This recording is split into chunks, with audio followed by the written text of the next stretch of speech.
Hey everyone, Simplified Engineer here. This is a simple fluid dynamics problem where we talk about a gate where we have to hold back a body of water, and we're going to be looking for the minimum weight of the gate required to hold this gate closed and keep the body of water back. So the first thing we're going to be doing is creating a free body diagram. We have center point C here with a weight coming off of the center point C. This is the centroid of the rectangle. And then we have point, I'll call it point P, with our resultant force from the body of water pushing up on the gate. We also have the distance from the hinge of the gate to point C. I'll call this length YC. And then from the hinge to point P, I will call distance YP.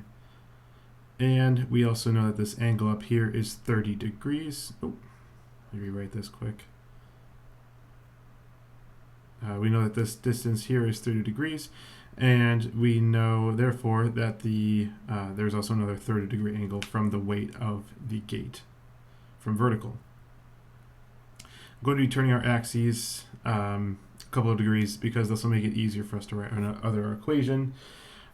We also have another typical force here. This is the normal force pushing up on the gate. However, since we're looking for the minimum weight of the gate, this normal force is going to be set equal to 0. If we had anything more than the minimum, this would be greater than 0. The first thing we're going to do, like any great kinematics problem, is create our sum of the moments at our hinge being able to equal to 0. And we're going to make counterclockwise be positive. I'm going to start with the weight of the gate, and since the weight is going in the clockwise direction, it's negative, times the distance from the hinge, which is going to be y of c, and this is going to be cosine of 30, because we're going to be looking for the adjacent side of our hypotenuse here. And the second one is going to be the resultant force, and this is going in the counterclockwise direction, times y sub p, which is the distance from the hinge. And now I'm just going to solve for the weight, bring that over to the left side, and we get the resultant force times y sub p times y sub c times cosine of 30. The first thing we're going to be solving for here is finding y sub c, which is the distance to the centroid of our gate. So y sub c equals, it's going to be the length of the gate, which is 5 meters, and this is going to be over 2. Because the centroid of a rectangle is in the middle of the length. So this is going to be 2.5 meters. Next up, we're going to be solving for y sub p. And for this case, the y sub p is the center of the pressure location from the water surface to the hinge. And y sub c is the centroid location, like we said before.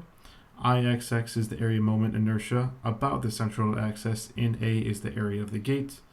So I'm just going to go ahead and rewrite our equation over here on the right side. And the first thing we're going to be solving for is the area moment of inertia about the centroidal axis. And this equals the width. This equals the width times the length cubed over 12, since this is a cube, essentially a giant rectangle. So this is going to be 2, our width is 2, our length is 5 cubed over 12, and that's going to give us a value of 20.83. So now the area of a rectangle is just length times width, which in this case is 5 meters times our width, which is 2 meters. This is going to be 10 meters squared. And therefore we can solve for y sub p, since we already have our y sub c. So this is going to be 2.5 plus our area moment of inertia about the centroidal axis, which is 20.83, over our y sub c again, which is 2.5 times 10, which is our area.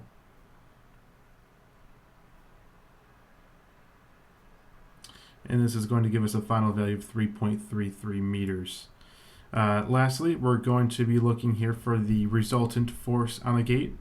And the formula for this is going to be our density times gravity times our height to point C times the area.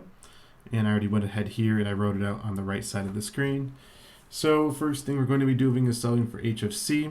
I did create another triangle down here to try and solve, simplify the diagram a little bit. So essentially we have our y sub c going to point C, our height to point C from this axis, and this is going to be at a 30-degree angle, and based off of geometry, this inner angle here is also going to be 30 degrees. Now h of c, simply put, is going to be equal to y sub c, which is our hypotenuse, times cosine of 30, because we're looking for sine of 30 because we're looking for the opposite side of this 30-degree angle. And therefore, simply plugging in, we get 2.5 meters times 0.5, which is going to give us a value of 1.25 meters.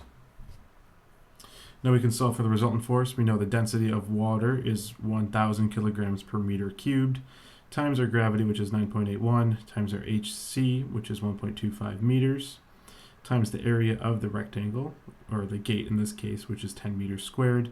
And this is going to give us a final resultant force of 122.5 kilonewtons, or 122,500 newtons. The last thing we have to solve for now is just the weight of the gate. So we have everything we can plug it in now.